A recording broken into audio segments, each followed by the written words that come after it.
Well, welcome back, everybody. If you're new here, welcome, welcome. I'm Miss B, your host of the show Omnium Gatherum, a kaleidoscope of discussion. I've got my friend Talib here as my co-host, and we have our friend Wes Ettinger today. And I know I'm really bad at doing the intro, so I'm gonna butcher this intro already. But I just wanted to refresh for those who have asked. The show Omnium Gatherum, Kaleidoscope of Discussion, comes from the fact that an Omnium Gatherum is a collection of miscellaneous people or things. And I collect people and things.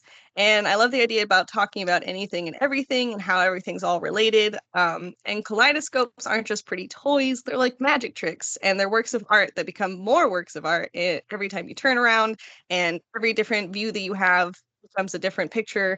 And I feel like conversation kind of goes the same way. And so I like to call myself an artistic conversationalist. I can talk about just about anything forever.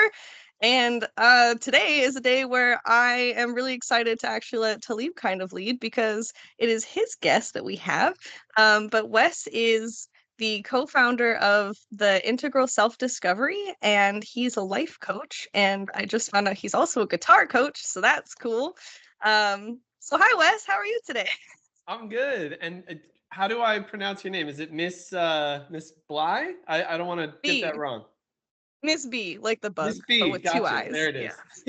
is. I'm good. I'm good. I'm really excited to be here. And Talib is one of my favorite people in the entire world. And I'm not exaggerating. Like, literally one of the most amazing humans I've had the good fortune to meet.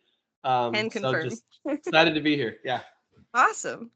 Well, Talib, how are you doing today? I am magnanimous. I'm glad to Awesome. Awesome.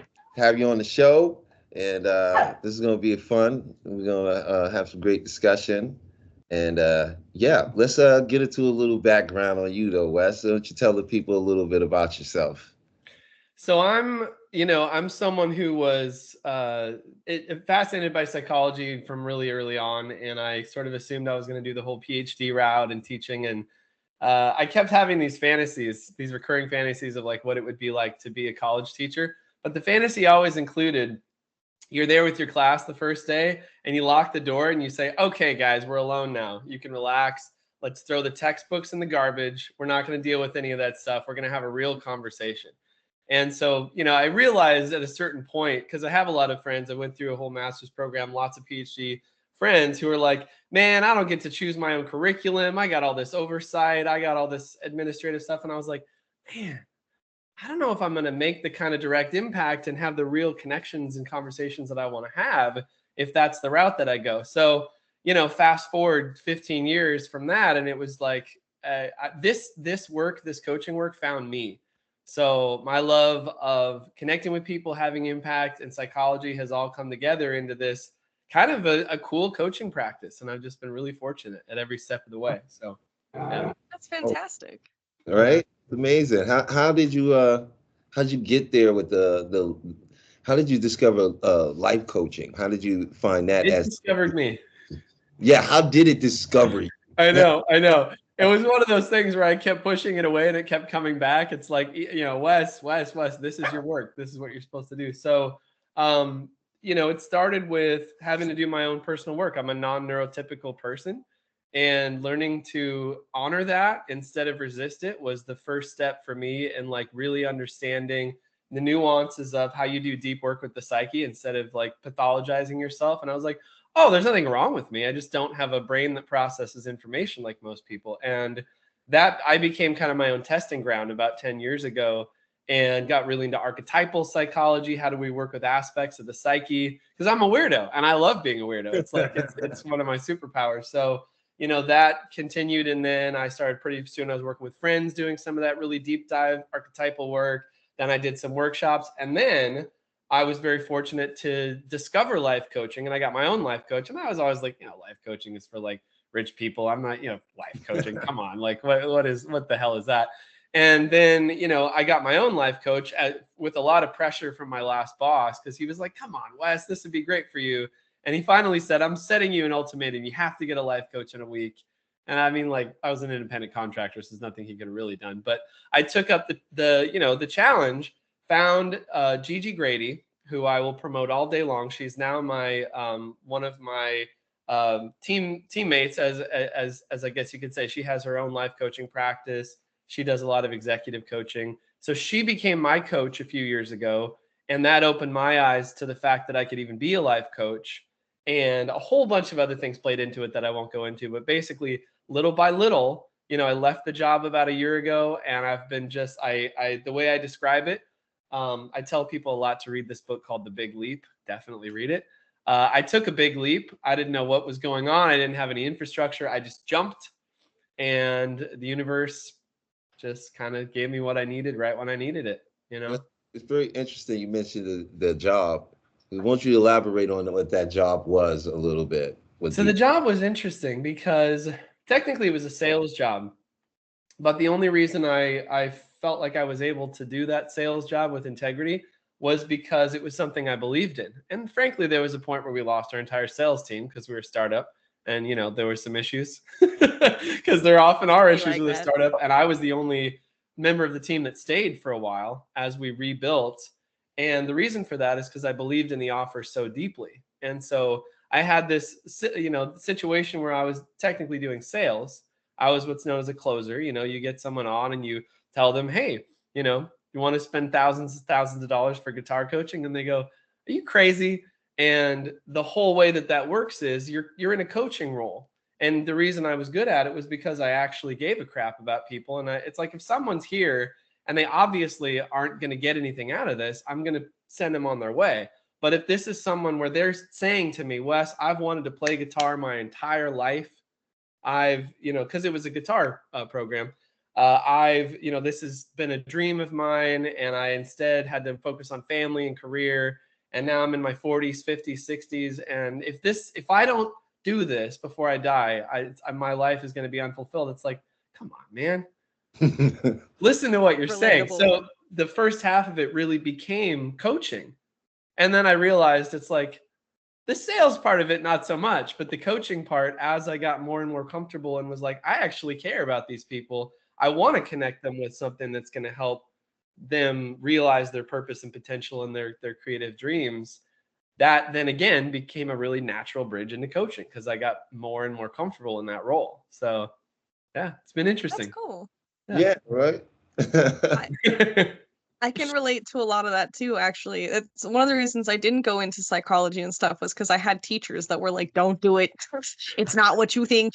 Like I've had people tell me I should go into life coaching since I was like, I don't know, 17. And I was like, I don't even know what that is. Like, what is life coaching? Like literally the same, like, isn't that for rich people because they don't know what to. But people come to me for advice and stuff all the time. And I've guided people into different, more productive avenues of their life. And they've all said like, oh, you should be a life coach. I'm like, I literally don't know what that means. I've never met someone who was an actual life coach. So this is really neat for me because it's I've been wondering about certain aspects of life and like, what else could I be doing that I could put my skills to? And I like helping people and teaching things, even though I'm not super great at teaching.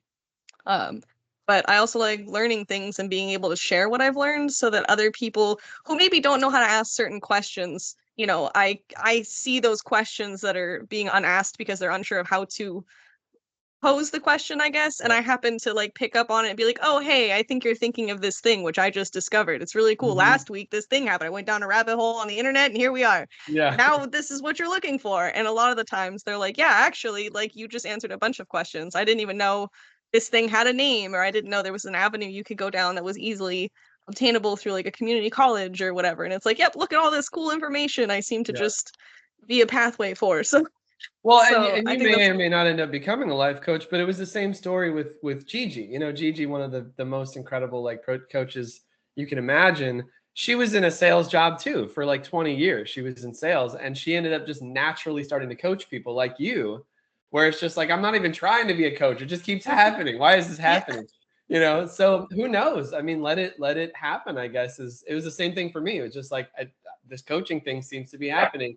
Like, I don't want to be a coach, quote unquote. That's not like what I thought I was here to do. I thought I was here to be like a rock star or a teacher or somewhere between the two, or like a weird philosopher living in the mountains.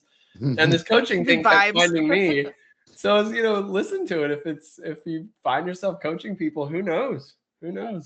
Well, Talib and I, we didn't really touch on it a whole lot, but I feel like we've been thinking about it each. I know he's been thinking about it because people come to him and he's got great advice and stuff. I think Talib would be an amazing life coach. And so we're trying to, I Yes, think I would agree that's with at least something he's doing. But I think that's kind of cool that kind of energy is starting to bring together because, you know, Talib's been more of a life coach to me. And it's been kind of cool because every time he and I are in contact, like things really dramatically shift in my life. And he always has that extra advice. And I'm like, you know what? I was waiting for you to say that. I didn't know that's what you were going to say, but here we are. When And you're I in think that's kind sales, of you cool. generally, it's frowned upon if you don't try to make a sale, right? Right. And Talib Yeah. hops on with me the first time, and I'm here supposed to be closing Talib into this whole guitar thing. And I just like, I mean, come on, you're not supposed to just have an informal conversation with someone for an hour. That's not a thing. And we were like, within a couple minutes, I was like, we're not going to talk about guitar. That's not what's nice. happening here. I mean, That's why I can't. we kind of did, but it was just like we were just off into the stratosphere talking about God knows what for the next like hour and a half. And every time we connect since then, it's just like, who are you, man? Where did you come from?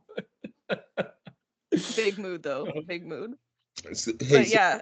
I wanted to ask something. Can we for the audience, let's get a little clarity on what a life coach is. Because a life coach is not the same as a basketball coach or a football coach or even a workout coach, you know? There's something very different about it. It's a term I don't really feel encompasses what's actually being done in the practice. It's sort of a misleading title. Yeah. It's an interesting one. Or misnomer, you know? Yeah. I can describe it a little more if you want some of those. I would love for you to share with the audience. So it gets really granular. Like life coaching ends up in practice, it becomes, people find themselves in different niches. Like Gigi, for example, could do any type of coaching because she's a powerhouse. I'll talk about her a lot because she's been the wind beneath my wings. But she get her on the show one day. Oh, absolutely. Absolutely. But she does a lot of career development stuff because she's so powerful in that space. Like she knows that space inside and out. And, for me, because, my interest was in psychology, it went a really different direction. That's pretty niche as well. And I guess what I can say about a lot of life coaching is it's very goal oriented. So it's not therapy. And life coaching can coexist with therapy and be really effective adjacent to therapy. But we don't really work with what happened in the past. Life coaching is all about where are you now? Where do you want to go? What's the shortest distance between 2 points? And everyone has different ways that they get people there and different types of people that they work with. But it's very action oriented. It's very much revolving around goals and helping you to achieve those goals. There's a lot of stuff around sort of defining those, chunking those down, creating structure and accountability. And that's awesome. And that's a lot of what you could define as like life coaching in a very broad general sense. And I do that with folks, but I also do parallel to that, this whole track around self-discovery that's, again, rooted in archetypal psychology, narrative psychology. And I'm turning off these notifications. There we go. I keep getting these. I know mine and there's too. a cat. I love it. Yep. Her name's also Gigi. She heard you talking about her. And she was like, wait, her name's me. Gigi? Yeah. Oh, what a great. Oh, now we have a dog. I need to go get my cat. He's asleep, but we should have Pets a are whole totally welcome here. Pet party. But yeah, so it's like I'm trying to bring the best of that world of like actually like helping people to achieve tangible results where it's like, yeah, the work we're doing has repercussions across your entire life because you're understanding your psyche and working with your subconscious in ways that you probably never ever have. But by anchoring that work to very specific tangible goals, you get to see how those things that we're doing internally play out in your life in real time as we're working together. So anchoring it to the goal and then seeing how those things, have interplay with one another, and this cool synthesis emerges where they're like, wow, you've got me working toward this goal, and we're creating all kinds of clarity around what that is and how to get there. And at the same time, a lot of what we do is clearing internal blocks, limiting beliefs, and then even limiting patterns, like patterns of self-perception that have been with you for a long time. And by clearing that as we're working toward the goal, you start to see some really cool stuff happening.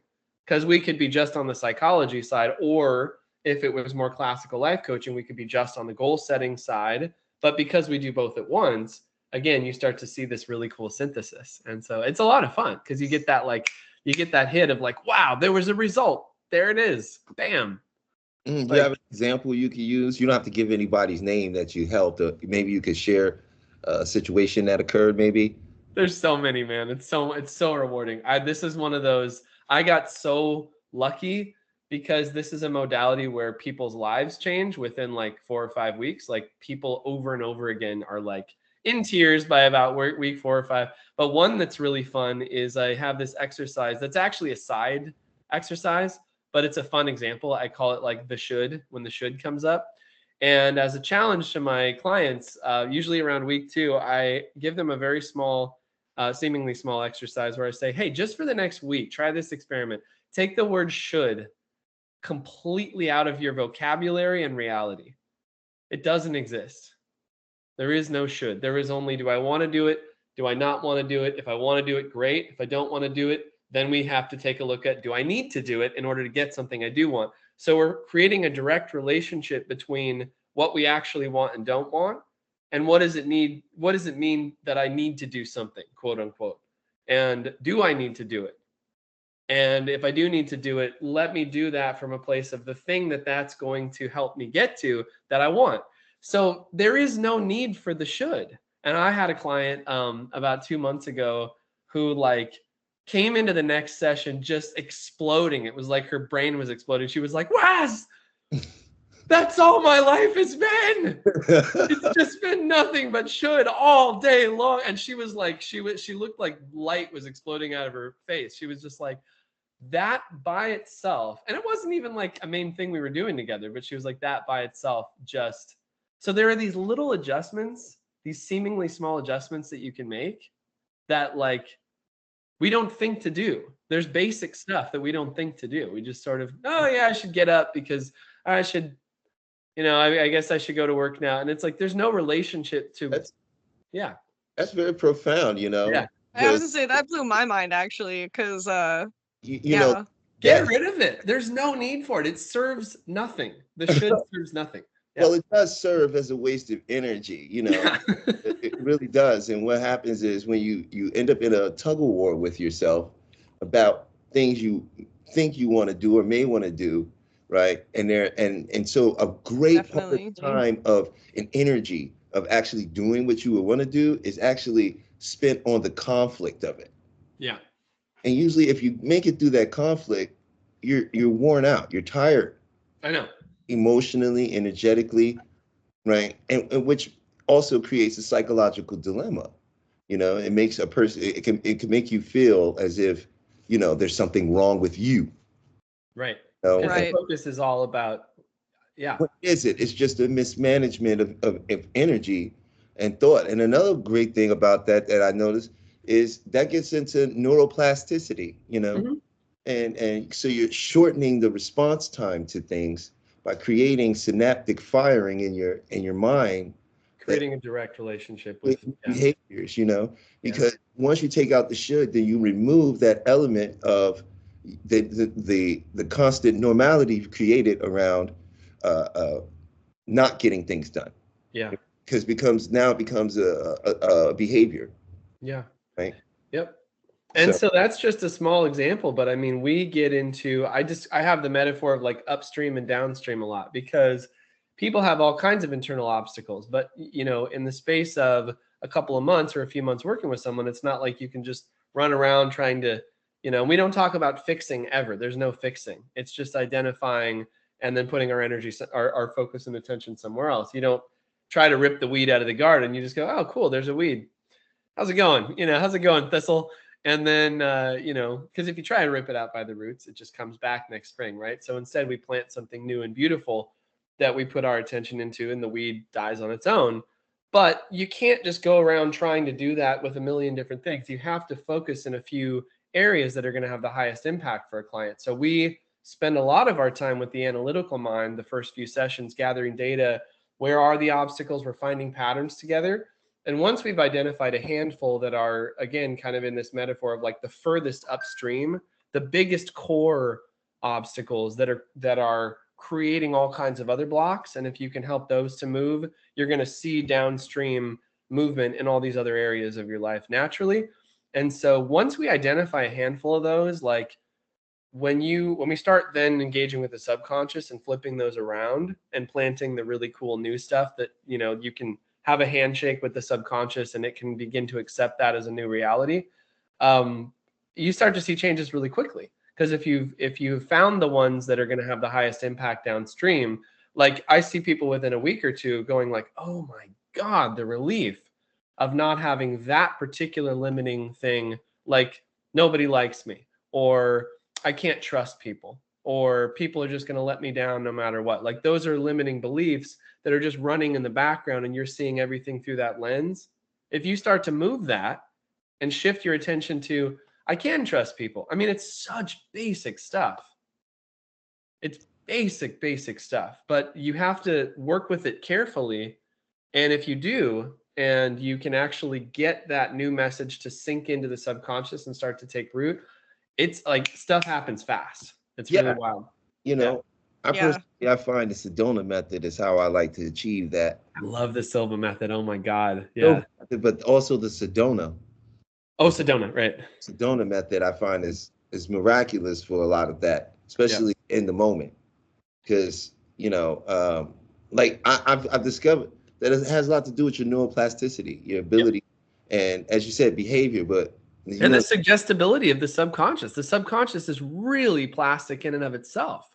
The subconscious doesn't know the difference. The world for the subconscious is real. There is no fake world to the subconscious. It's all just it's all happening. It's wild. Being able to communicate with that mind or to have the awareness. Because I find when you become aware of this information, like you really become aware of it, it begins to happen to you. Really? Very quickly. Yeah. And it's really rewarding because you see people coming back next week, the week after, and they're going, oh my God. It's not like it's this slow burn where it's like 2 months later, they start to see something. It's like, bam. Like, I don't have nothing against therapy, but I feel like therapy is a big part of like that. Therapy, somebody say, well, it's going to take some years.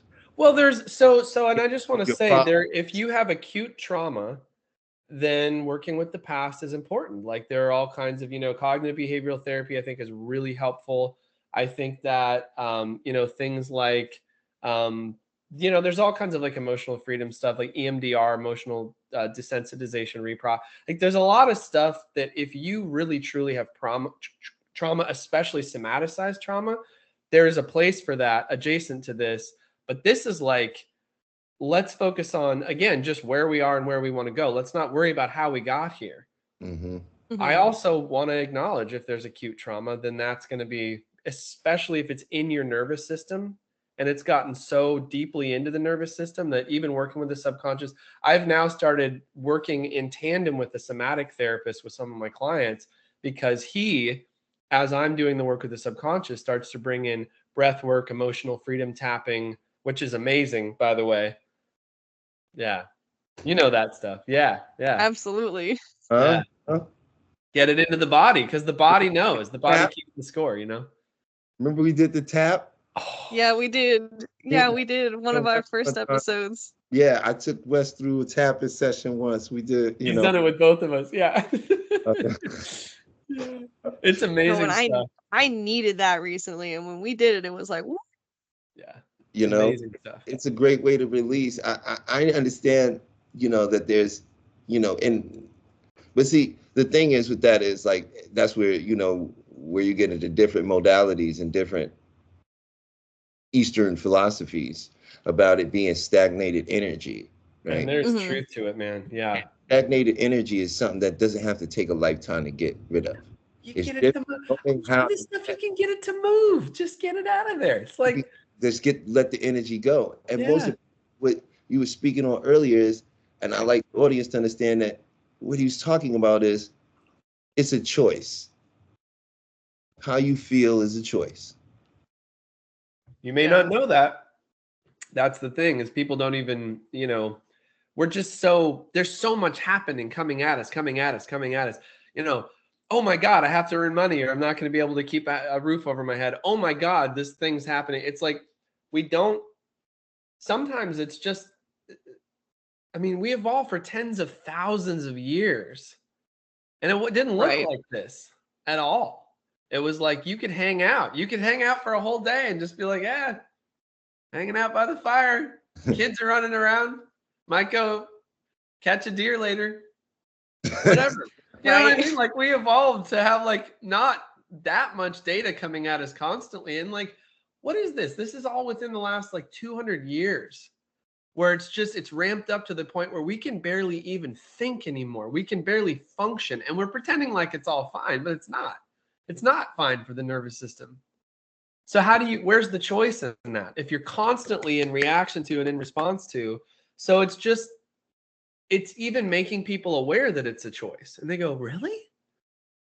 Yeah. I get to make a choice about my life? No. And then No. I drop a jewel. I take one step further, and I go, ask yourself: are you the person that these things are happening to? Or are you just the one who is aware? Trips me out every time. I know. And what happens in the mind becomes very obvious. It's none of this is happening to you, right? It's happening to an ego structure you've identified with. Yeah. It's happening to an ego construct, character you've been Yeah. in The a play. character you're playing. Yeah. The character doesn't know he's in a play. He or she is living their existence as it's real, but it's not. I don't know how much room there is to get woo-woo on this show, but we could go All there of if the you room. guys want to go. Dive in. Dive in. We got Like, floaties if you need them, but we like to swim. Can we here. really go there? I mean, like, is Yeah, that okay? absolutely. All right, so check it out. So it's like if you're infinite consciousness, you got all the time in the world, literally. So what are you going to do? You're going to incarnate and manifest as every single possible iteration of every single possible form, wanting to have every single possible experience. But you know what's extra fun? What's extra fun is if you trick yourself into forgetting that you're that infinite consciousness.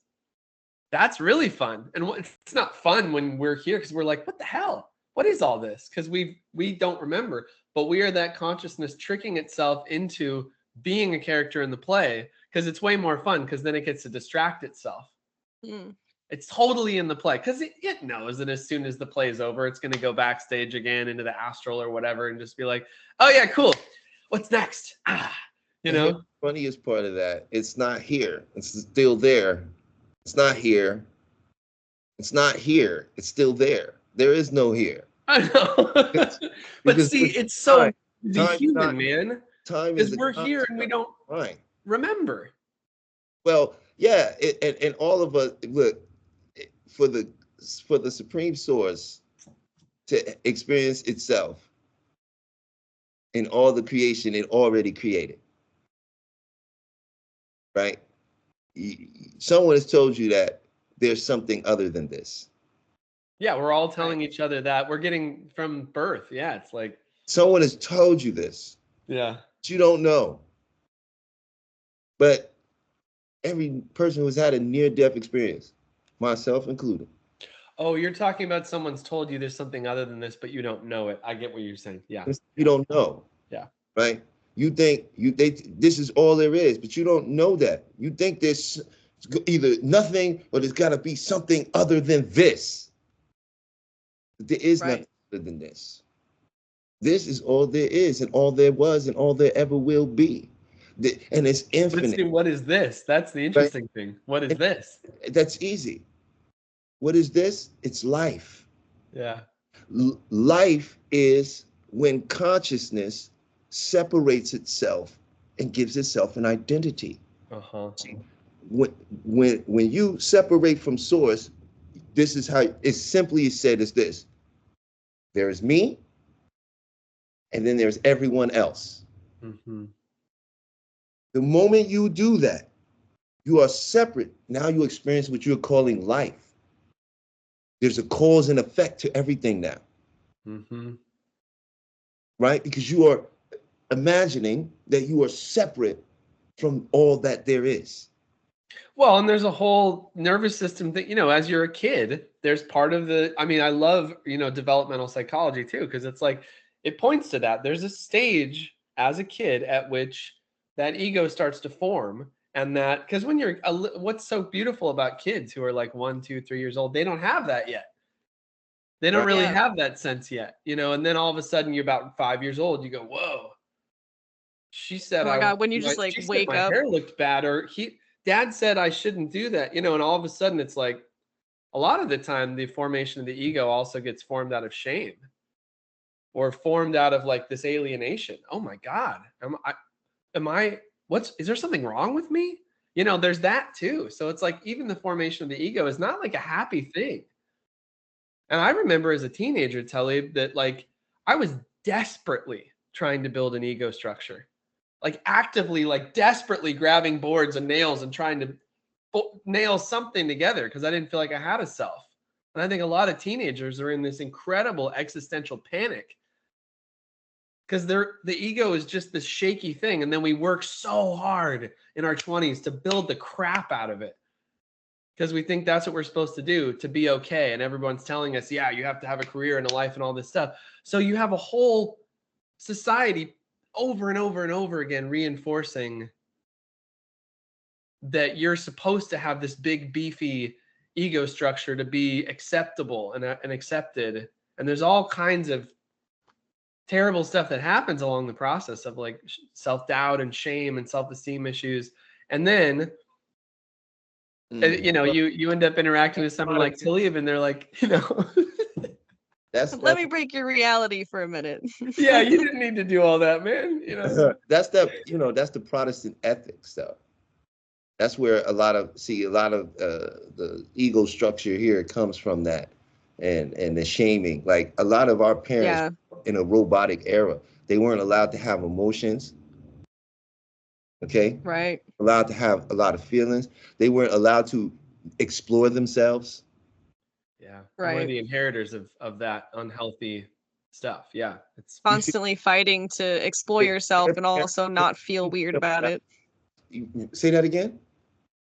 We're constantly having a battle between trying to explore yourself and feeling bad about it, feeling like there's something wrong by exploring deeply or learning about yourself. It's a really difficult process to learn to love yourself, especially as a woman, because there's so many extra pieces to that shame puzzle that get piled on you and you don't even know why. yeah, And I don't know about anybody else, but when I was a teenager, there was all kinds of taboo topics about being a girl and going from, childhood into womanhood that was really weird to me. That was very much like, yeah, just like a shame dog pile, and it was like, I don't want any part of that. Like, I don't like that. That doesn't make sense. Like, that goes against all the things these ladies have been teaching me off in the corner over here, and that doesn't, auntie doesn't talk like that, and grandma doesn't act like that, and they're, preaching one way, but then they're telling me I'm wrong for doing exactly what they've suggested I do opposite of them because they felt like they weren't able to have those freedoms. So your whole yeah, life you're constantly told to break out of the box, but then when you break out of the box, people are like, "Hey, well, get back in that box. You like yeah. Now back we're in gonna there." target you. Yeah, Yeah, and it's really weird to be part of a generation where you're constantly fighting. There's so many people that are going through these huge tsunamis of ego exploration and recognizing self and becoming self-aware. And I've noticed that a lot of people have a really difficult time processing the self-awareness. Like people don't understand the weird noises that they make sometimes when they're just like in their own head. When you live in your head and you don't connect with life and everything around you, you sort of put this extra bubble around yourself. And I think people forget that, like, when you're stuck in your head, you think you're watching a TV show of yourself and your life, but you don't recognize that you're interacting with that world. And so everything that you're doing that you're not sort of consciously aware of is being experienced by the people outside of you. So mm, if you shuffle around or you flick your pencil or you tap a lot or you, I don't know, eat candies or, chew gum really loud or something, the way you eat, if you're not aware of how that is around you and then you suddenly become aware of it, you become very self-conscious and you're suddenly like, oh no, I can hear myself chewing. Like, what is that sound I'm making? And then you think everyone else can hear it. And the moment you become self-aware of other physical things that you were kind of blinded to, like maybe there's maybe you've got some freckles you didn't recognize, or maybe your eyebrows are a little bit different. They're more like distant cousins instead of like cousins. So you've got like one really thick brow and one really like curved brow, and you think everybody sees that and only focuses on that, and Yeah. everyone must think you're weird because your Yeah. eyebrows don't look normal, or maybe you're short and you think people just look at you like you're a tiny person, and it's like most of the time people aren't processing those things about yourself.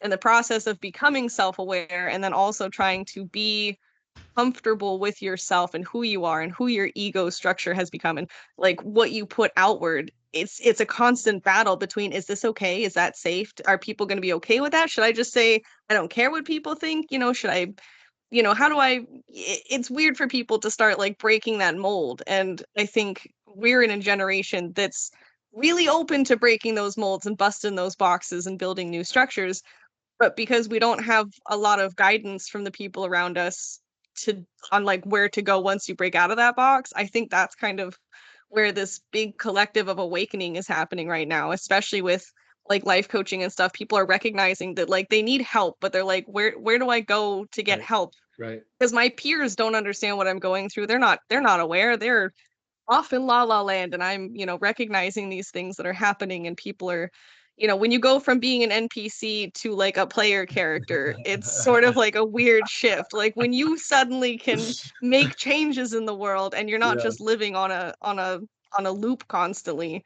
I think it's a really interesting place to be, and I think a lot of people don't have a lot of the background that like say Talib has. And so sometimes when we say this stuff, they look at us like we're absolutely cuckoo bananas, and they're just like, what are you talking about? Like, And see, that's part of the work is how, like, if you're going to create impact with a lot of different kinds of people, how do you reach them? So you've got to, mhm. and that's one of the things with life coaching and Talib, I'm sure with the work that that you do and the way that you connect with people, it's like, you have to be willing to, if someone is open to it, even if they don't know what that means, if they're coachable, quote unquote, and if you're wanting to help them create impact, how do you reach them where they are? Because there's so Yeah. many layers to this stuff. And if someone's over here at this layer, great, you connect with them over there. But if they're at like level 1 and they've never heard about any of this stuff, I work with clients who are really not, they think they're open-minded, but they're really not at first. So you have to be able to figure out how to modulate what you're saying, how you're saying it to meet them where they are. Because Yeah. there's people at all different levels of this, and there are definitely people who could use that impact and that awakening and have absolutely no access point to that they're aware of yet. So you can't Yeah. start over here with them, or they're just going to look at you weird and be like, what the hell are you talking about? But if you Can start confirm. here and they go, huh, you find that little opening and they go, huh, that's interesting. I haven't thought of that way before. And then you guide them a little bit over here and they go, huh. And then pretty soon we're over here. It's like, that's a beautiful thing when you can connect with someone where they are and not where you want them to be. Right. Yeah. Not always easy, but That's how a lot of my friendships start. I say some weird something to a stranger and they're like, "Wait, I'm sorry, what did you just say?" And then or they'll hear me talking to somebody. Like there's sometimes I'm on the phone with Talib and people can only hear like one side of my conversation most of the time. But if they hear the two of us, if I am on speaker and someone walks by, they're listening to us going, what did you just say? That sounds insane, but you seem like logical people. Like, please, expand on this. And then Mhm. some, like, I have some friends who I talk about how Talib and I met, and they're always like, uh, what? And I'm like, listen, I don't know where your belief system is. We can start at ground zero. But like, what are the things that, like, just in a natural conversation, like, not even coaching, just natural conversation, I try to find that level where people are at, because I'm at a different level than a lot of my peers. And so it's really fun for me after we've had that initial connection and I've blown their mind open a little bit, when they come back to me to try to teach me something that's something I've already processed, but they've gone out and found it themselves, and they're really proud that like whatever that lesson is has, caused like exponential growth for them.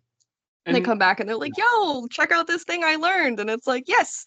And then I listen to them as if I haven't heard it before. And then I casually bring up like what another fact in that area to be like, "Yes, I understand." And now we're at the same we are back on an equal level, so we can we can go see what else to talk about from here, because maybe they also have something that they've expounded on that I don't know, and it can change the course of the conversation in that regard. Like, I think Exactly. Talib and I have that kind of conversation pretty often, actually. We've been friends for damn near 10 years. And it's helpful to not think of it, even if there, there's lots of different ways to think of it, but like, it's helpful for me at least not to think of it as like a hierarchy of levels at all. It's more like holographic superposition. It's like there's just all these layers coexisting. And if someone's on this layer, cool, you just come into that little slice of reality with them. And so for me at least, it's really helpful to not be like, oh, I'm over here and they're down here and I have to like bring them up to where I am. Because I've been in communities where there's a lot of that goes on and people actually get an ego about, because the ego is a sneaky little creature. Oh yeah, Or it can be. It likes to sneak in there and go, ooh, I'm special. And, so I have to be careful about not being like, oh, I'm over here. But if you can find someone where they are, even if we're just thinking of those as somehow just parallel to one another, that's where change can happen. And that's exactly what you're doing. That's exactly what you're talking about. It's beautiful, Right. Yeah. I find that when it comes to how, sharing some of this stuff with people, the way I like to go about it is I'm an observer of language. If you listen to a person's language, you know where they are. I don't need a life story. Yeah. I can hear your words, and your words tell me everything. That's beautiful. And a lot of times what I do with people is, and this is for the audience too, you can try this yourself. A lot of our problems with work or relationships and other things come from our assumption. So I ask you to do this. It's absolutely free. Just give it a shot. The next time you have to talk to somebody that you have a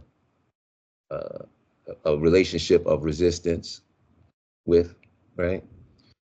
Opposed to getting ready to talk to them, we all do this. Our internal dialogue when we have to talk to somebody that we have a difficult time dealing with is we recreate the difficultness we're going to have with them before we ever encounter them. Yep. Then we encounter them, we experience that, and we say that's who they are. You recreate what you already expect. Yeah. Which seeing it, right? Because here's the thing. We are all the same. There's only the one. Depending on what slice you're looking at. Yeah. We're all the same source. Right? Yeah. Which means everybody's pushing everybody out. Yeah. So the way people treat you, it's not people treating you like that. It's your perception of how you see yourself. And people are merely mannequins that you're putting outfits on. We're all mirrors for each other. But you're even going a step beyond saying we're all mirrors for each other. Can I, just for the sake of whoever's listening or watching, when you say pushing each other out, that's a really important key concept in how you come at this stuff. Can you describe that just a little bit?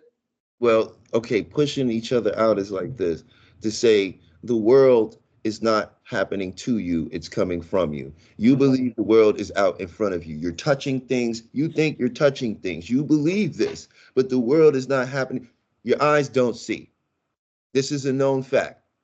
The eyes uses rods and cones to process light through it. That light goes into the brain, in the back of the brain. Once it goes through a very process of your subconscious mind, flipping and turning things into millions of ways before you, it's fractions of fractal seconds, then it displays an image on the back of your brain.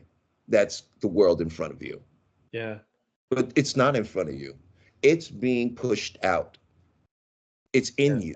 The world is in you. There is no world out there. Now, and when you begin to, even if you grasp this, I ask, give it 7 days. Just dance with it. It's absolutely free. You don't have to go around and do anything out of the normal.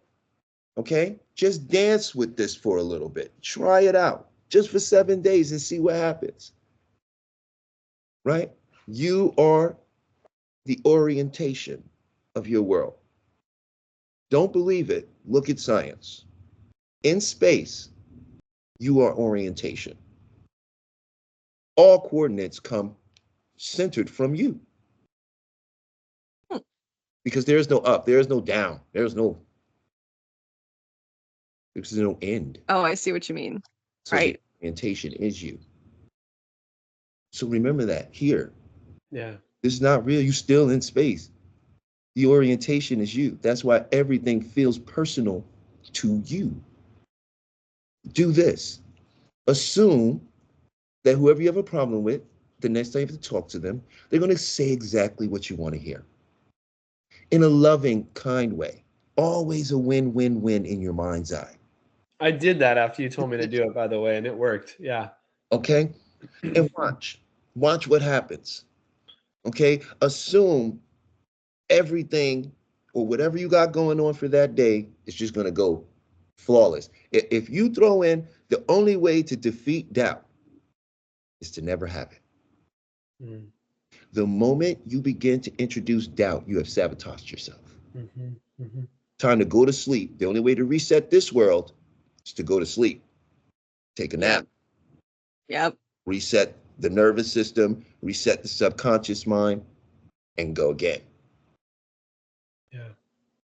Okay? Yep. Every time there's an Indian proverb. I can't quote the whole thing like word for word, but he basically says like if today sucks, go to bed and try again tomorrow. Just don't keep fighting it. Just go take a nap, get some rest, and try again. Even if it's in 4 hours or, entirely tomorrow. But don't try to force things when it's not working and you're frustrated, just like you would tell an artist or someone wood crafting. If you get too frustrated, you're going to mess up your whole piece and then it's going to be trash and you have to start all over.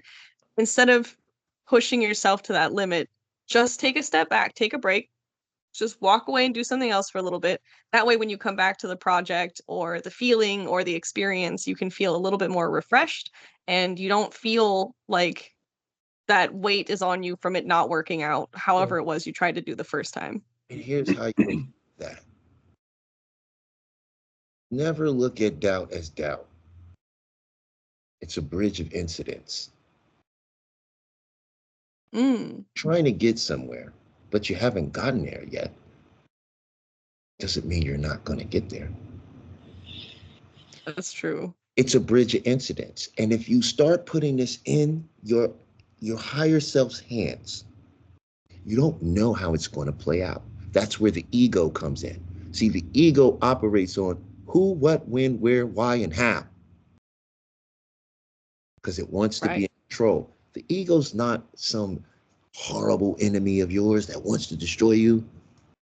Your ego is a self-defense mechanism. It's there to protect you, to protect what you believe you are. Well, and the rational mind is just a prediction machine. That's all it is. It's just it's just trying to predict what's going to happen based on what's happened. That's by taking variables and creating an equation for them. Yeah, that's all it is. God. A equals B equals C. The math they told us we would be using.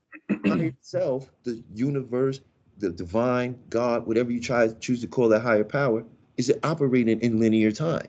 Mm-hmm. It's instantaneous. And that's your own wonderful imagination. You want to know what the universe is, what God is? It's your own wonderful imagination. For anything in your imagination is instant and it has no limits. If I tell you right now, don't think about a pink elephant, what just happened?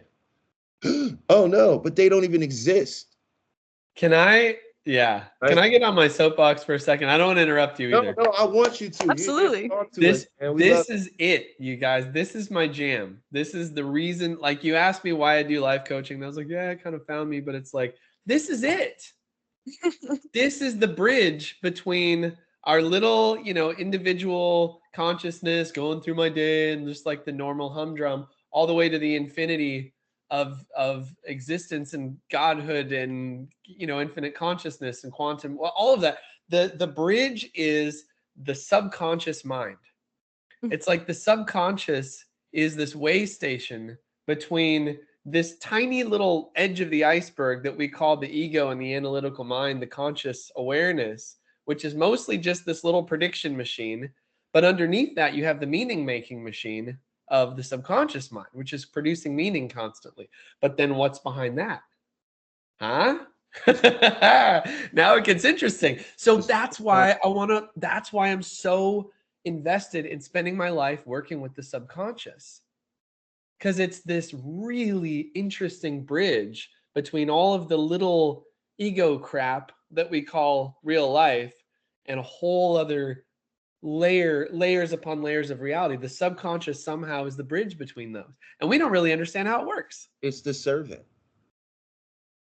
It's a servant. It serves you because reality was created for you, by you.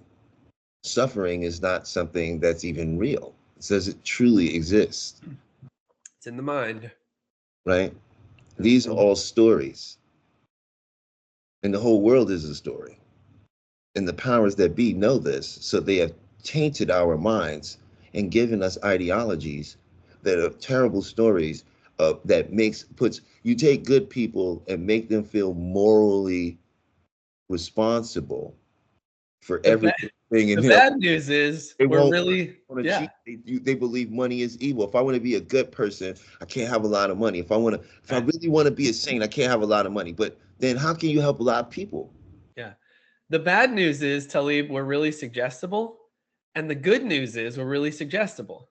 Yep. Right? Oh, we're getting ready to go to break. Good time. Wow, that went by fast. Wow, oh that my was gosh. yeah. That was a crazy first hour. The phone number and everything, B, you want to yeah. know what's going on? Let me pull that up. Okay, hold on one second. I gotta pull it up quick. Yes, we do have a phone number. If you wanted to call in and talk to us, you can call in on Skype, or you can add me on Skype, BII_CHAN. I know B-Chan, it's kind of a silly thing, but if you knew me in real life, you'd understand that, like, I am a pseudo weeaboo, and that's okay. I've accepted my life. But you can add me on Skype. Just let me know where you heard me from, and if you have any questions, you're more than welcome to be part of the show with us. The phone number is +1 205 588 8867, and that is a United States number. So yeah, you can call in, and you can message us also on social media. You can go to mine, Miss B the cat, or you can follow us at enter_the_kaleidoscope_ on Instagram. I know that's kind of a mouthful. But if you follow us on Instagram, then I answer all those DMs, and I make sure that I try to get everybody's messages heard and stuff. If anyone has questions, you're welcome to text me through like Facebook and stuff too before the shows. And if you want to share a story yourself that you want us to talk about, you can always shoot us a DM on social media or go to my website and shoot me an email. Lots of ways to connect with us. Yeah, I genuinely can't believe it's already first hour gone. That's crazy. Yeah, we're about to do another hour. You want to stick around with us for one more? You don't, I'd love to. Yeah. I'm gonna go get awesome. gonna go get an interesting hat because now I gotta keep up with Talib here. But if Crip Rick, you listening, man? You gotta get in here, man. I miss you, brother. Oh yeah, Rick. You my dude. There. I love Crip. I'm gonna message Crip him. Rick is my guy, man. I just want everybody knows that, and Josh too. He's my dude too. Me and Crip, man, I'll tell you, something about that guy, the timbre in his voice, man. He reminds me of George Norrie. I want to hang out with him. Yeah, man. I love Crip Rick, man. He's great. Rick is great. Yeah. I just sent him a message. Love you too, Solaris, if you listening. I want you to know. Yes. Ooh, yeah, I'm so glad you mentioned her, because I was about to say also, before I forget, I will be on her show this Saturday night, midnight EST. So I'll be joining Miss Solaris. I'm very excited. I love being on her show. She's my fairy goth mother, for those who don't know the connection. We have been. Yes. I've known her for on the periphery of the goth community, so lots of love. Hey, awesome. Yeah. This is like Sarah Connor, man. She's. Yeah, or talk about what's you don't Major Kusanagi. The rabbit hole for real, man. Absolutely, she's one of my favorite people. Anyway, we'll be right back after these messages.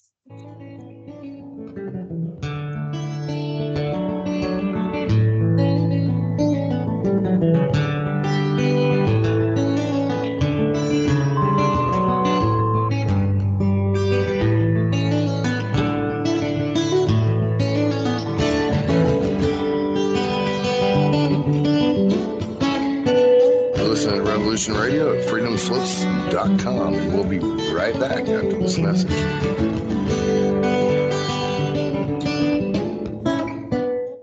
Hey everyone, it's Barbara Jean Lindsay, the Cosmic Oracle.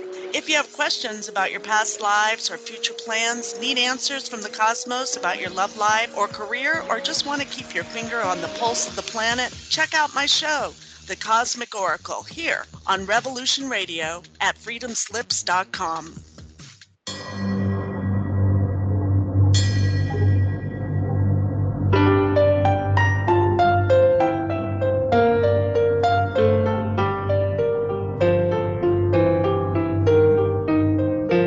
Did you ever feel that things were not quite right? That everything was just ever so slightly askew? Do you have, to paraphrase Morpheus, a splinter in your mind?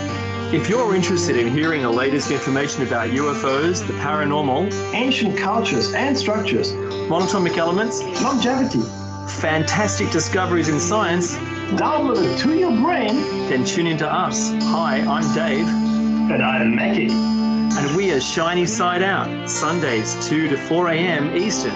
See you then. Revolution Radio, freedomslips.com. You don't need to expect us. We're already here. The Secret Kindergarten is here for the young children of the world. The best program on the radio for kids, dealing with the most important topics in the whole universe.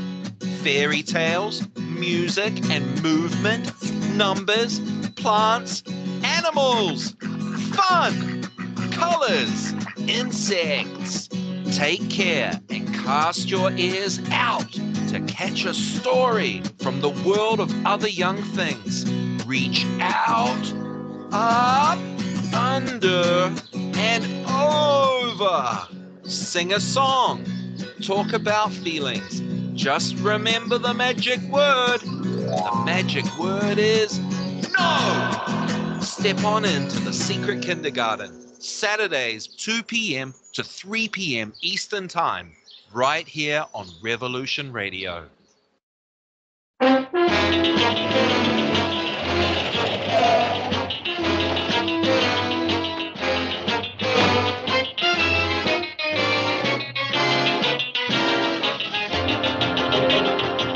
Check in every Thursday night for the Crypt Rick and Jonathan Show. Studio A, 6 to 8 p.m. Eastern Standard Time, right here at the #1 listener-supported radio station, Revolution Radio.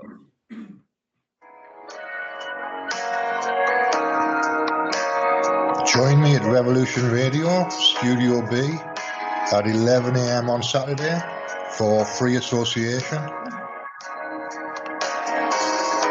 when we take a look at philosophy, spirituality, psychology,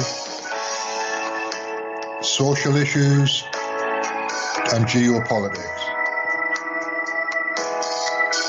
It's every Saturday at 11 a.m. Eastern on Studio B at freedomslips.com.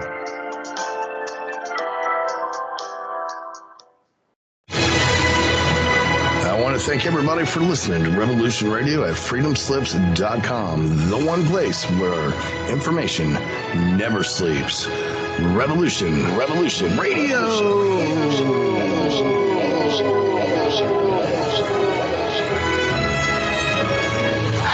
All right, let's show them what we got here.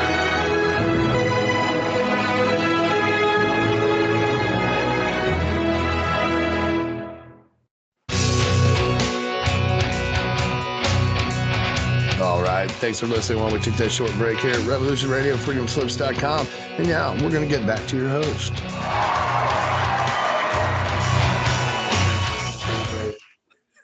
Hey, meow, welcome back. Meow, meow. This is Miss B, your host of Omnium Gatherum, entering the kaleidoscope today with Talib and Wes.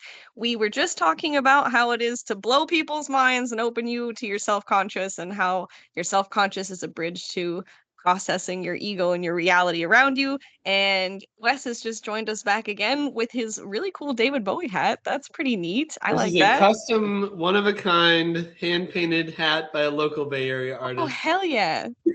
That's what I'm trying to get into doing. I want to start painting hats and shoes because I think that's neat. That's from the Ziggy Stardust tour. It's from that era. Yes. David That's Bowie. cool. Highly recommend, by the way, to anyone listening, Moon Age Daydream. It is probably the most incredible music documentary and art film ever. Like, Really? David Bowie, his music is almost the least of it. Like, that is a 10 out of 10 human being that got to live on this earth. Like, I had no idea until I saw that movie. Yeah, watch it. Oh, Moon I'll Age have to Daydream. check that out. Yeah. That's Love it. Well, hey, B, give them the phone number one more time. Oh, yeah. Hour started, and yeah. Yes, that's right. We have a phone number you can call us at. It's +1 205 588 8867. You can ring us. We can add you to the chat, or you can add me B_Chan on Skype at I was about to say at gmail.com. Don't do that. No, it's BII_CHAN on Skype. I am B-Chan, have been since I was like 14. You can't see them, but I got cat ears on my headphones. But yeah, you guys can call in and join the conversation. You can message us and ask us questions. We would love to have more people interact with us and share your stories and let us know what you think. How does the show open you up? Do you enjoy kind of diving deep into yourself? I like being an interpersonal space guide, and I like to join hands with people that want to go on an inner space journey. I'm very much about calling Major Tom because I tend to get lost in inner space a lot. I like to go dive deep, and I'm someone who was raised in a way that I was told I should always explore myself and go deep and fix the problems and clean out the skeletons in your closet and face yourself in the mirror and, face your demons, blah, blah, blah. But a lot of people around me did not do that growing up. And so it was a very lonely journey for me until the last few years where I've started to meet other people who kind of had the same growing up with opening yourself to spiritual things. And I didn't grow up necessarily Christian. I grew up around Christian stuff.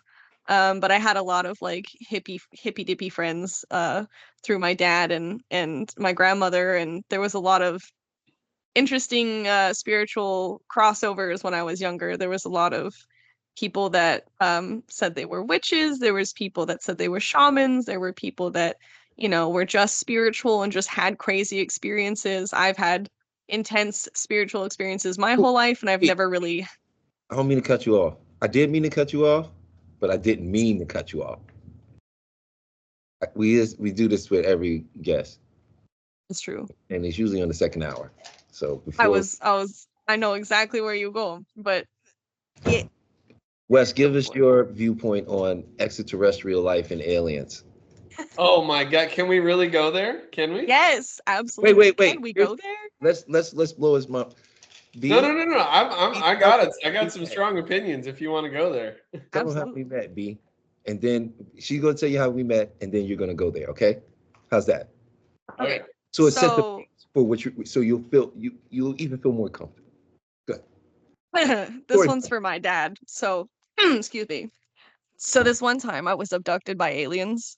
And it was really visceral and intense, and I was on a ship and I was not supposed to be wandering around, and I found Talib working on building like a, what do you call it? Like a, God, what is it called? I can't think of the word. Like a switchboard. Like we met on a spaceship, and then we had a conversation, and then like, I don't know, 6 months later, we met each other in person through a mutual friend who was like, hey, I have a friend who really likes talking about aliens and the supernatural. You should come meet him. Also, he's a really cool musician and stuff. And then he introduced me. I was like, hey, this is my coworker and friend who also has weird experiences and like talks about aliens and stuff.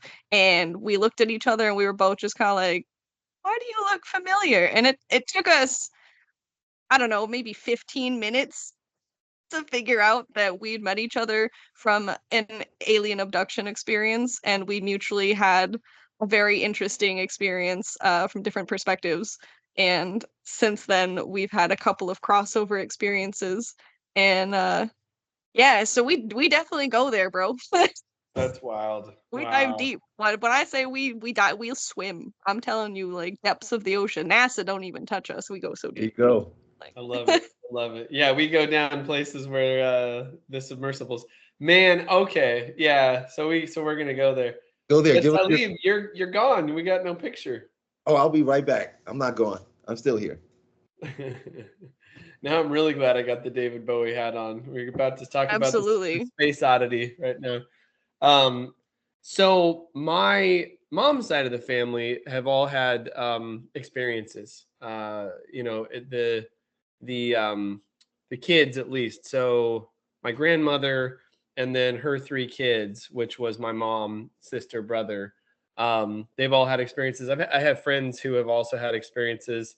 But yeah, I mean, and then direct contact also with some man, we're really going there, aren't we? Direct contact Absolutely. with some other guys, not of this plane of reality at all, which is also fun. So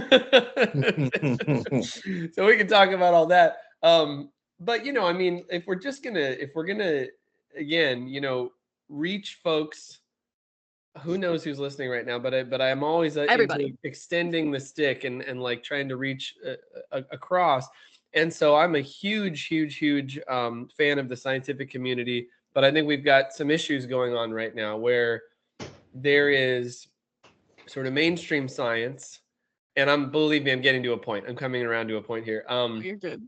There is this whole logical positivist stream of thought that's very atheistic that came around the end of the 19th century, early 20th century. That's like everything is, if it's not discoverable through repeated experiment, it basically has no validity. It has no legitimacy. And if I can't see, God or infinite consciousness, then if I can't measure it, I don't care about it, and it's probably not real.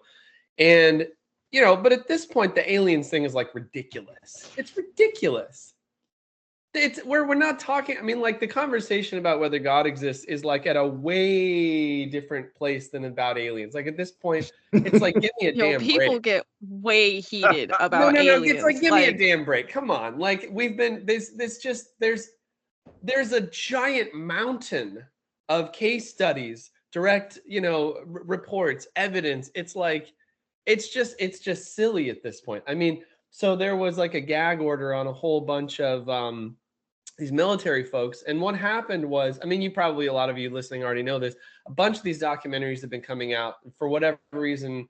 I think there is an actual reason for this, like the gag order expired or something like that. But a whole slew of military folks have been coming forward because what happened was we dropped the bombs on Hiroshima and Nagasaki. And what do you know? 1947, right after that, there's all this activity specifically around military bases.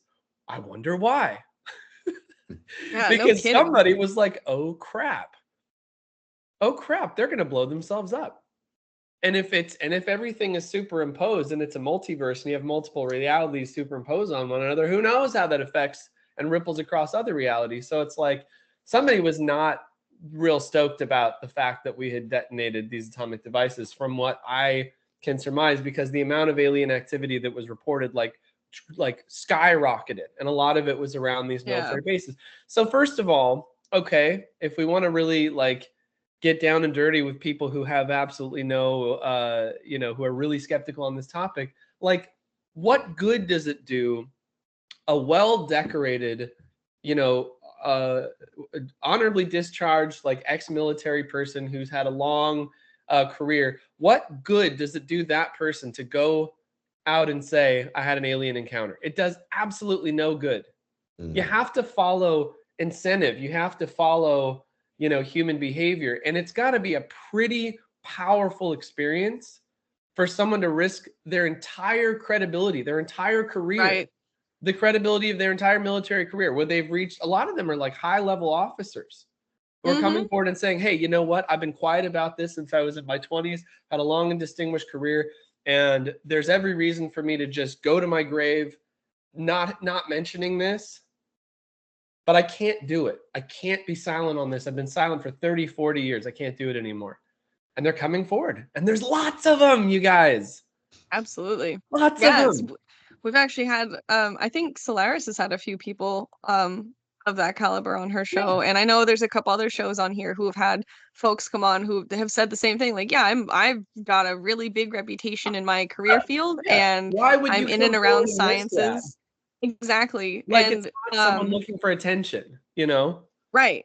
Well, and that was something for me, like I have a lot of military family, so we haven't figured out who the guinea pig really is. I'm sure there's a few of them.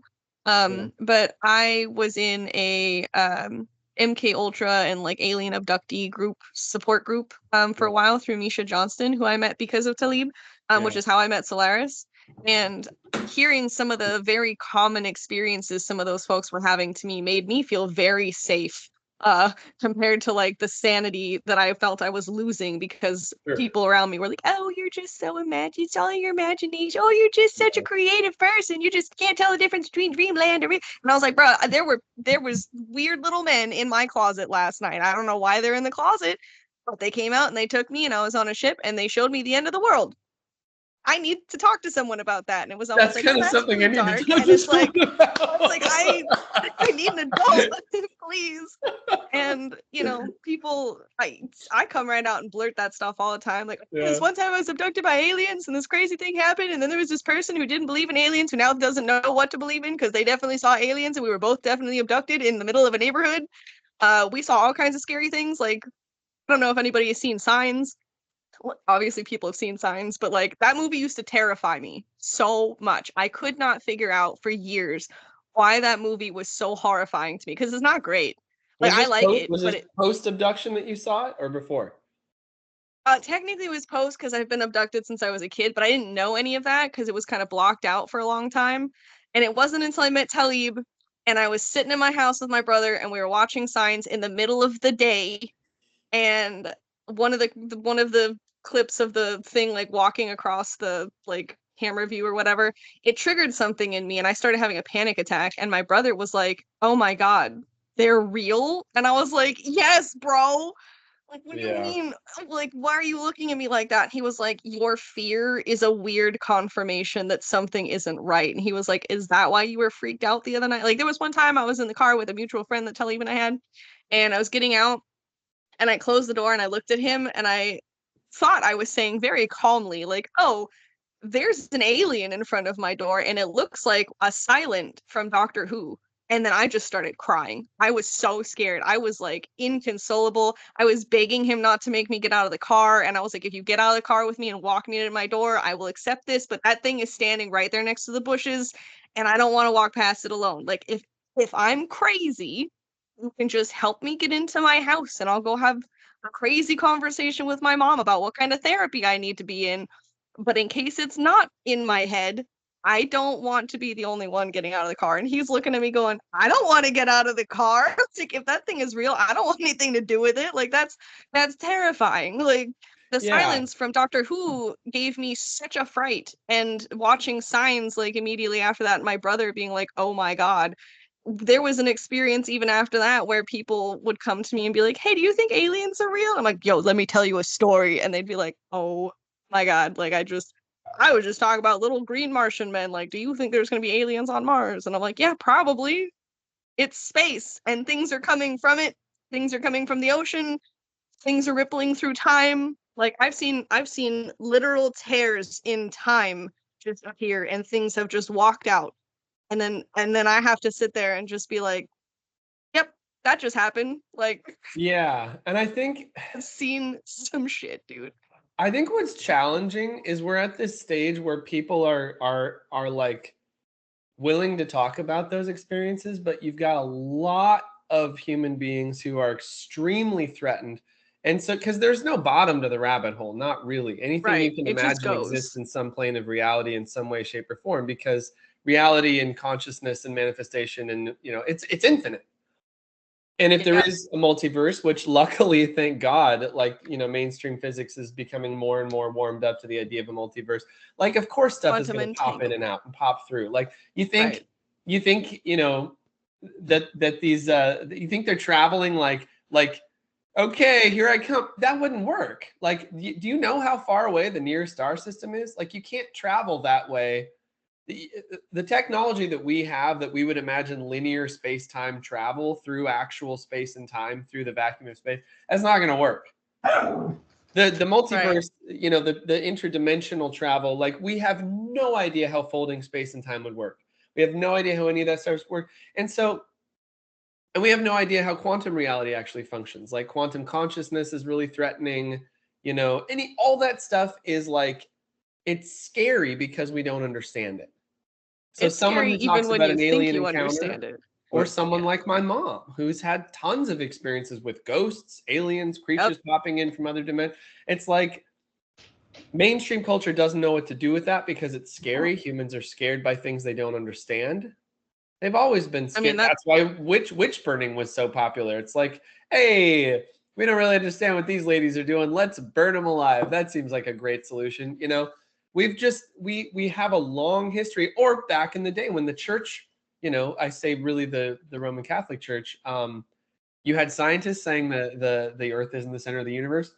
Kill them. Like, not just like reprimand them and like maybe try to but just straight up kill them. Old school, like, ancient history is really unsettling when you hear some of, like, they were anything that brutal. that threatens the existing order of thought, whether it was, dominantly religious, which again, the burning of the witches, thank you religion for that one. But it's now actually religion is still problematic in terms of dogmatism and like really fear-based thinking. But science is an offender too. You have a lot of science-minded folks who I think are extremely intelligent, extremely well-meaning, extremely well-educated, who are very, very close-minded about things not working the way that they were trained to think that they work. Right? We haven't even caught up with relativity. Well, we haven't even caught up with the repercussions of what Einstein published over 100 years ago in terms of how reality works. Like, come on. Well, here's the reality, in my opinion, from my experience and my perspective only. A lot of that is that's not true for them. That's maybe true for the population. They're not catching up to this thought of a multiverse. They're telling you about it. You're catching up to it. Well, there's at least some theorizing that's happening that's not quote unquote fringy, They caught everybody up with it with Marvel. Yeah, I was about to say superhero movies are kind of what opened a lot of those conversations with people. I know. Doctor Strange was great. None of that. None of that. It wasn't even in nobody's brain. Nobody cared about that. Right? This was put into your psyche. It was put there by them. Who's them? Them is these beings and entities that have made a deal with your governments and corporations for whatever they're giving, technology, in exchange to control, and they're giving them something, which is usually us. Yeah. Well, there have been interactions as long as there have been humans in long before. The CIA in the 1950s, okay, was already aware that the world is all frequency. Yeah. A lot of it is just on a campaign. Yeah. They went on a campaign. So much of this, y'all, is like it's this assumption that the mainstream, the masses, can't handle X, Y, or Z. No. Yeah. Right. So the powers that be discover everything's frequency. The powers that be discover that aliens are doing this and that. The powers that be discover X, Y, and Z. Oh, we can't tell people that, because if we tell people that, all hell's going to break loose and we won't be able to maintain control and power. No. Right. Well. No. They're selling you a story. Why though? To control us. I know why. Because that's what your world. All things can be true at once. All things are true. Everything is true. but yet nothing is true. Yeah. See, That's actually a tagline on my website. Everything is real, even the things that definitely aren't. that's where you end up. Yeah. But as far as what we're talking about with what they've done, the reality is all of this stuff you're talking about is propaganda. It's propaganda that was given to you. And Talib, I think of everything we get as propaganda. The news, the media, everything is a form of propaganda. It's all programming. Yeah. All of it. Yeah. Every single bit of it. Absolutely. I don't disagree with that. Yeah. Yeah. I was just elaborating on my belief system of Yeah. how this is all working, right? Yeah. I get a little stirred up because I'm just I do have emotions around this because it upsets me. It does, you know. How could it not? Oh, look, if once you know what you know, then it doesn't really matter. It's not real. If you escape the matrix, you don't get back in the matrix and get mad at the matrix. That's You fair. have inside the matrix and know everybody doesn't have to be there, and know that there's a place out there, and I that don't like of many realities because there is only you, and none of these people even exist. it's Nothing difficult exists for but me. you. It is difficult for me to balance. It's just a great story. It's a great story, but it's Came here difficult to for me to experience balance time and reality. the That's why you're misinformation. here. Yeah. I'm here. We came here to experience it. You're not here to learn. You're not here to grow. You're infinite intelligence, nothing to grow, right? Mm. You already did everything. You're here to experience this. This is gonna be fun. We're gonna see how it all forms and falls about, and, but at the end of the day, we're all infinite consciousness. And none of this is actually taking place in any kind of substantial way the way we believe, because it's only now and all moments are fleeting.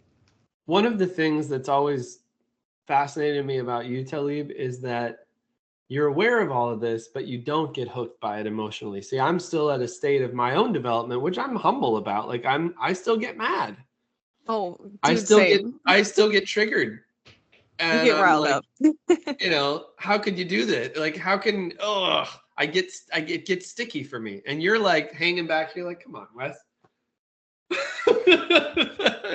I was my secret. Orbs took me into space. Once I think I was laying there dying. Oh man. My ex-wife said I wasn't breathing. They came and they said they wanted to take me away from the pain, and they had something they wanted to show me. And they asked if I wanted to go, and I said yes. It was my first abduction experience ever where someone actually asked me if I wanted to participate. And I said yes. Because they're not good at that. I felt myself float up, go right out the window, right past the overhead of the parking, right to the moonlight. It turned to a portal, and I was in space, true space. True space is an electric plasmic ocean. Sure. Yeah. That tracks. I seen it. They took me into it. Just fascinating colors you can't even imagine. There's things, bodies orbiting. There's all kind of things. It's nothing like they show us. And as they stayed around me, it was 13 of these balls glowing, and them circled around me. And as I look in the balls, I could see my family faces, ancestors' faces, people that I felt I knew, and some I knew. And they told me the secret to everything. The key to all your suffering is your identity. Let your identity go. got to let it all go, Neo. Yeah. That's what they told me. Free your mind. I spent 14, 15 years I've been trying to dissect. I've watched every aspect. I've experienced it in every physical to now the mental plane. When I first learned about it, I watched as people fought over their identity. We're in an identity war. Everybody's This is a straight identity war. Totally it is. Yeah. Right? But the key to the suffering is identifying with something you are not. Right? You are not the character you're playing. And when I spent many years deciphering this, experiencing it, and each time I get a download about it and it get more expansive, until I got to the point where I began to understand that it's not relevant. These things are relevant because you say it's relevant. You say you're emotional, it makes you emotional because you say it makes you emotional. Let me Yeah, tell our you, language creates emotion. a reality. Yeah. The real raw data on emotion, you can only experience it naturally for 2 minutes. After 2 minutes, you have to choose to carry on that emotion. See, so we are meant to experience emotion, but we're not meant to become them. Yeah. So when you take your I am and commit the sin of attaching a negative statement to the godhood in you, that's where all your suffering comes from. Mm-hmm. No doubt. Yeah. So now I don't get bothered. I've been talking. I come from a family that's been waiting for this whole thing to end. Hmm. When it was Fair. never popular or tapped, when it was completely nobody. What? I was being abducted in the 80s, 90s, 2000, 2010s, 2020s. Decades of this. It's not the same. I get it now. You can suffer, or you're going to, just like my grandmother taught me, right? When you hit the ground, there's only one way to go. Up. There you go. Right? A lot of us have to hit that ground before we're ready to make the choice to say, I don't want to do this anymore. Mm-hmm. Yep. Yeah. Because we're always looking for the outside world to confirm what is happening inside of us. Mm-hmm. Yeah. Stop looking for the outside world to confirm you. You say you're not perfect because you think that's more socially acceptable. But is there an imperfect particle? Is there such a thing? Doesn't exist in science, does it? Nope. A mentally ill person is made of the same particles as a super genius, and as a piece of paper, and as a rock. It's the same. The very nature of everything is perfect. Stop trying to change yourself. There's nothing wrong with this. You have to understand this. It's all done. There is no change in yourself. There is only shifting into variations of you. Right. And so when you get happy and understand, if you're dealing with a variation of yourself where you're not getting the things you want, and you don't like that version of you, you're not going to get away from it because you're putting energy into it. And that's that's exactly it. That's the whole premise. Yeah. Best way to get out of it. Find gratitude in the person you are. There is a gift within your situation that when you acknowledge will move you beyond it. Exactly. Yep. Yep. Yeah. That's it. A way that I was able to shift that when I was coming out of a really, really low depression was I started writing notes to myself on my mirror with like a I don't know, some kind of a whiteboard marker. And I would wake up every day and see those nice notes, and I had a hard time understanding certain things, but I was trying to understand some people around me. And so I did this thought experiment where I just went into my bathroom and I stripped down and I was just looking at myself in the mirror, and I was like thinking of all of the compliments that people give me. Like, what are the things other people notice about me that they like the most? And then I said those out loud to myself. And then I looked at myself and I was like, oh, they're right. You know, I do have pretty eyes, or oh, I do have a nice smile. And you know what? I do have a nice body shape. And you know what? I am funny. I'm cute. I am this. I am that. Like, these are positive things that people have said to me. Like, why am I focusing on all these things? All of the things that I was focusing on were stuff that people couldn't see, and or that they like that no one's ever commented on. Like, no one's ever made comments about my nose. At one time, someone said I had tiny ears, and that really bothered me until someone was like, but your favorite animal is an otter, and otters have tiny ears. It's so they don't have to get a bunch of water in their ears, and they don't have to listen to the naysayers. And I was like, you know what? That's cute. I like that. And so I started applying things like that to my days. I used to wake up really pessimistic and just, oh, I don't want to get out of bed. Everything sucks. This is stupid. That's stupid. This person, you know, they suck. And they were doing this thing that made me mad. Rah, rah, rah, grumble, grumble, grumble. And one day I just woke up and said, you know what?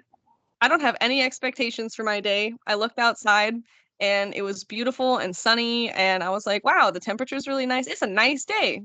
What is there to, what do I have to be upset about? It is gorgeous outside. And you know what I'm going to do?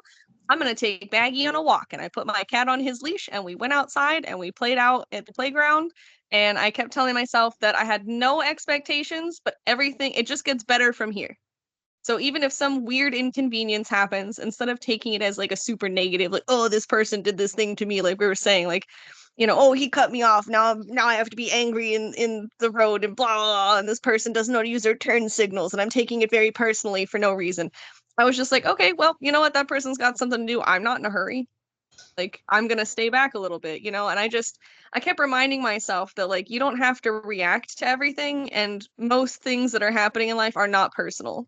Like, those people don't know who I am. They don't have any personal vendetta against me. I don't know who they are. Nothing that they're doing in their life is affecting me, other than, like, if they're being a poor driver, I just pull back a little bit, and I assess my own surroundings, and I make sure that I'm being a better driver, so that I'm not causing any extra stress on the road. And it was really difficult, but I did it for, yeah, like, I think it was like 7 or 10 days. I would wake up and I would say these nice things to myself, and I would, think about my friends, and I would think about my favorite qualities about them and what are some things that they do that I really admire. And I started applying those kinds of behaviors and actions in my own life. And I sort of tried to take the best parts of my favorite people and make them part of myself, because there was things that they would do that I felt was just, I don't know, better processing or whatever. Like, maybe someone has better healthcare, maybe someone has a really good skincare routine, maybe somebody does something really cute with their hair and I've never thought to do it, but now I can do it, and it's a protective hairstyle, and I'm not frying my hair out every time I try to dry it. Just small things that I felt were really significant in the lives of those around me, that were causing really positive things to happen for them.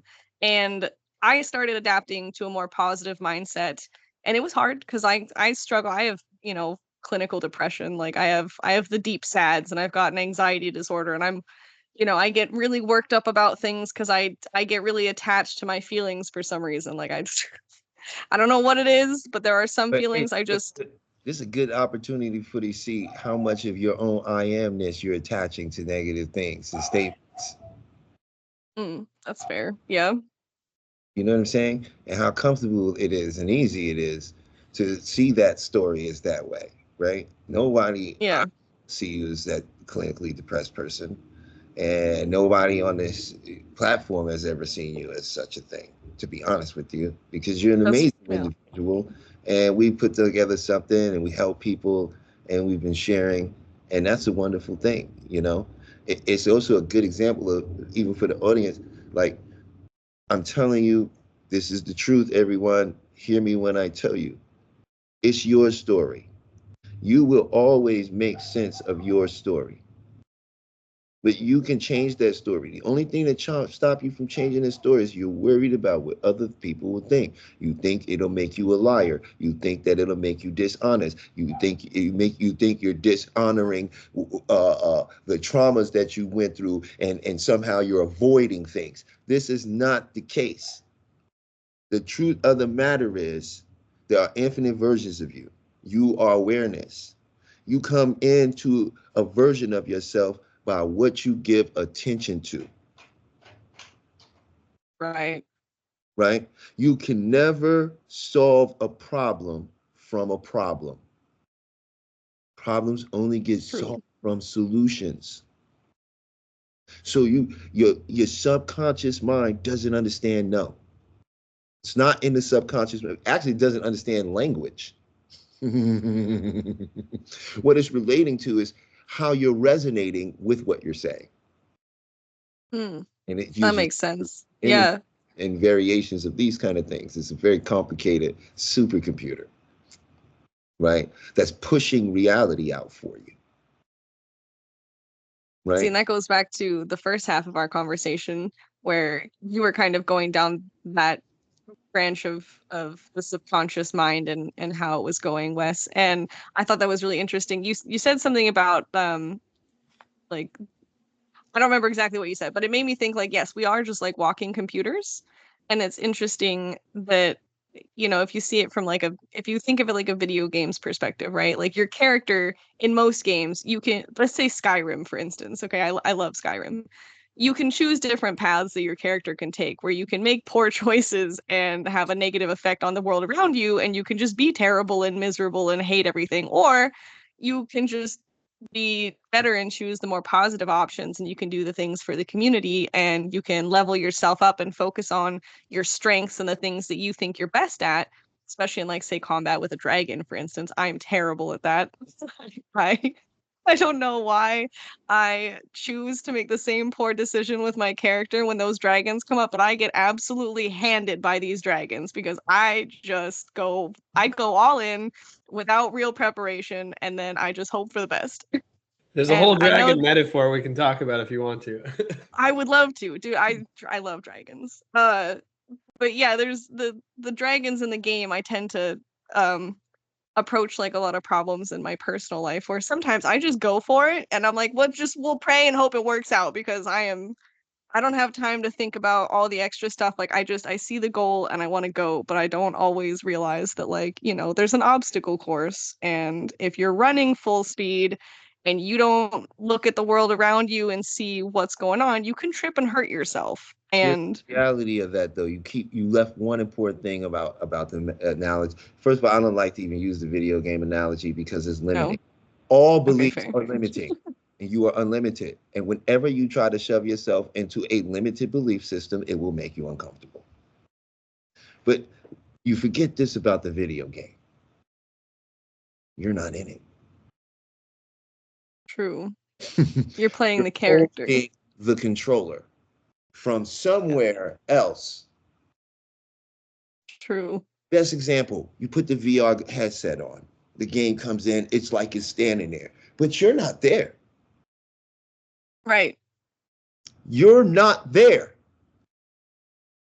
In your video game analogy, what you fail to realize is as much as you feel attached to that character, it's not you. No, I know. That's why I was like, You're that's just the one playing the game. And guess what? Skyrim is one of infinite number of games you could play. exactly. That's the I just of all of this, if you ask me. What's your thoughts on that, Wes? You've been a little quiet. We need you back in this conversation. Yeah, I mean, it's fascinating stuff. I mean, what I love about talking to folks like y'all is I tell people, if you look at the world from certain perspectives, it's pretty much all bad news. And if you look at the world from other perspectives, it's pretty much all good news. Yep. And it's just like we're just pummeled by the bad news. It's just like a bad news recycling garbage system. That's what we get. That's what we're getting, is just this regurgitated bad news machine is what we're now basically recycling to one another as a society. But there's a different way to look at life, and that's why I'm connecting with people like you, because if you just understand the nature of what is happening from a different perspective, there really isn't any bad news. Yeah. There is no bummer. There's no heavy. There's no bummer. Yep. And I go in and out of that, by the way. Like, I can be on that for a while, and then something hooks me, and it's usually people getting victimized, disempowered, taken advantage of, hurt, pit against each other, polarized racially, politically, right? All this shit. And I don't know if we swear on this show, but all this crap. And I get pulled in by it. And I have to realign myself, and talking to folks like you, I go, oh yeah, that's right. There isn't really any bad news. It's all happening at this level of perceived bad news. Mm-hmm. Suffering is in the mind. Right. And that was something that I had tried to explain to my dad one time, because of going back to the, like, I just woke up with no expectations and told myself, like, no, everything's great. Like, if you get some, quote unquote bad news, that doesn't ruin the whole day. Like, it's still something to I mean, it can ruin your day, I guess, but if you don't focus on the negative part of it and you just sit and process what that information is. Yeah. Sometimes just processing it. That's why sometimes when people come to me and they say, like, oh man, this terrible thing happened in my life, and I don't know, kind of just don't care about it. Like, there's it's bad, but like, it's not affecting me like it's affecting other people. And like, I was sad for 5 minutes, but then it was like, okay, but like, life goes on. Does that make me a bad person? And it was like, no, not at all. Yeah. Yeah. There's a whole level that you're both pointing to, that we're all, it's like there's a different way to relate to all this stuff where you're not in the video game. You're not even this character. Like, even the way we talk about it, like, I'm doing this and I thought that and she said this, but then I felt this way. It's like, we can pull way back from that. Way back from that. And if we're going to make impact with people who are in it in one way or another, then yeah, you find where they are. You listen to how they're saying it more than even what they're saying, right, Talib? It's not really even the story. It's the language. It's the how they're expressing it.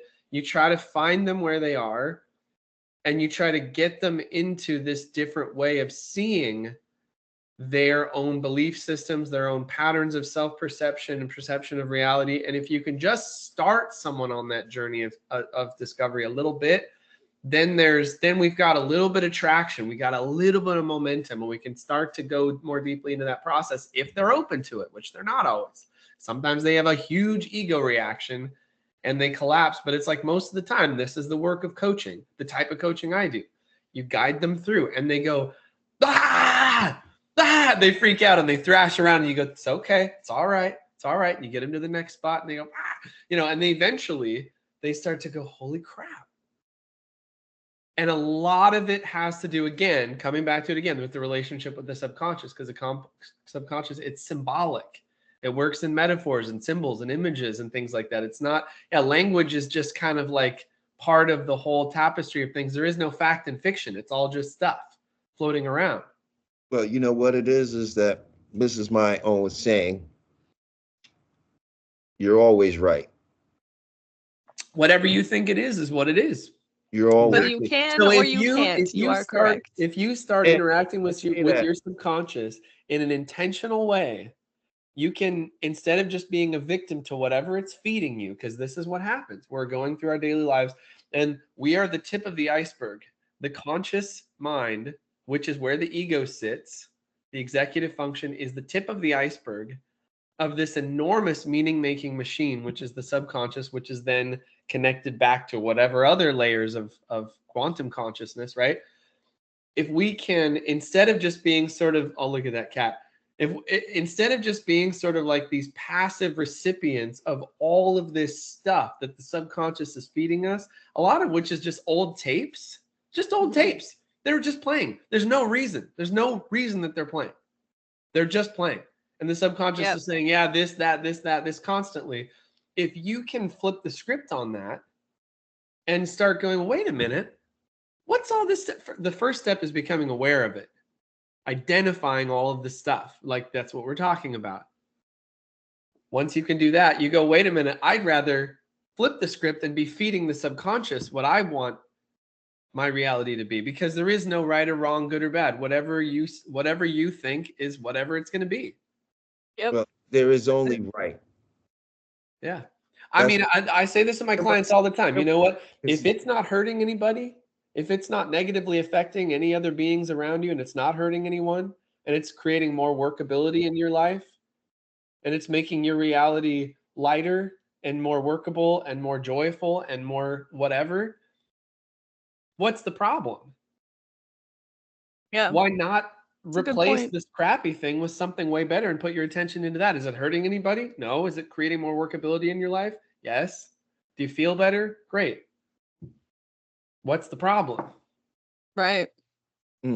Well, my analogy about, you always right, has nothing to do with right or wrong. See, because what I'm saying is you're always right. So it's not whatever you want it to be. Right, wrong. You're always right. See, you can't be wrong if you're not right. You do understand that, right? Well, you tell yourself you're wrong, but it's all just, you're just being right about being wrong. You're always right. Even if you're saying that you're wrong, you're right about being wrong. Right. This is the only way it works. So here's the thing. What's the real question then? What do I want to be right about? Yeah. What do I want my experience to be? Right. And a lot of us don't realize that we have that choice. So exactly, always being right about our assumptions, which is people maybe don't like me, or I'm not making enough money, or things are in my life, or the world is just bad. It's infinite in all directions. You're not going to look down the infinite road of darkness and see a tunnel of light. Right. Because Right. Yeah. that's what's on that road. It's infinite. Yeah. It's infinite in experience. So the moment you start going down a negative path, right, and seeing things in the world, then all you're going to see is that.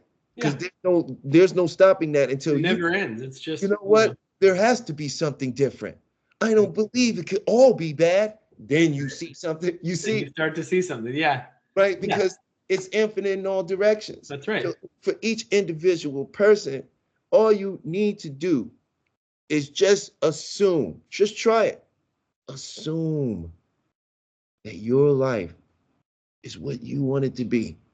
The contacts and the people you deal with, they respond to you in a loving way. And they agree with you because your input is for the best interest of all. Yep. Always create win-win. If you try to use your mind to make someone suffer, to make them learn, to make them pay for what they've done to you, it's not going to work the way you intend for it. If you understand and want for you goodness and for them goodness, for everyone involved to have a winning situation, then you will find more scenarios in your life are going to go in your favor. Don't believe me, try it for 7 days and call in and show us different. Before this show is over though, Wes, please let our audience know how they can come get life coaching from you, how they can contact you, and all the information they need to connect with you. Thank you. And yeah, I mean, everything that we're talking about is the reason that I do what I do. And my life's work is just, and the coaching is really just a part of it. It's like the coaching is what I'm doing right now, but there's all kinds of avenues to have these kinds of conversations to create impact and transformations in people's lives that have real tangible effects. Not just stuff that we talk about and circle around for months and years, but like, let's go out, let's get it on the court. Let's see actual real changes happening within a few weeks. That's what I want to see for people. And so, but the beginning of it really, is just turning people on to the fact that they even have a choice, which is a lot of what we circle back to. If you can just turn people on to the fact that they have a choice, that's a really cool starting point. It is just a starting point, by the way. Like that's where we start. Then we get to start having fun and making changes. But if we don't even realize we have a choice, if we don't even realize we have agency over the way that we are experiencing our lives, where are we? We could have millions and millions of dollars and multiple houses and all of the external successes and just be absolutely miserable because all of it is a gilded cage. There is no degree of external success that's going to give you freedom, the freedom that you're looking for. It's only once you start to see that you have a choice over how you experience your reality. That's where the freedom starts to come in. I mean, there's all different ways you can spin that, but like that's the starting point. And so, yeah, I mean, I'm not very good at self-promotion, but like that's what I'm interested in doing with my clients. And I will say, and I can say this honestly, everyone that I've worked with has had a breakthrough, life-changing experience. That's wonderful, man. It's amazing. Yeah. And how can the people find you? So best way to find me, I have a website, integralselfdiscovery.com. So that's integralselfdiscovery.com, let's see if I can spell this, INTEGRALSELF discovery, integralselfdiscovery.com. On that, you will see a page that is called Free Session. We do free sessions. I have a little team of fantastic folks now working with me. We do free intro sessions for everyone. Where we'll actually give you some tools, work on a little goal clarification and see what you're into, what you're looking for. If it seems like a good fit, then we'll consider bringing you into coaching. Good problem to have on my hand, which is I have a pretty full coaching roster for the spring. So it's a cool thing, but it means that, we want to make sure it's a good thing to be busy because it means that I'm not hat in hand just trying to bring in anyone. If you want to come and have a conversation with me and do a free intro session, I'm not going to try to bring you in as a client if you're not ready for this process.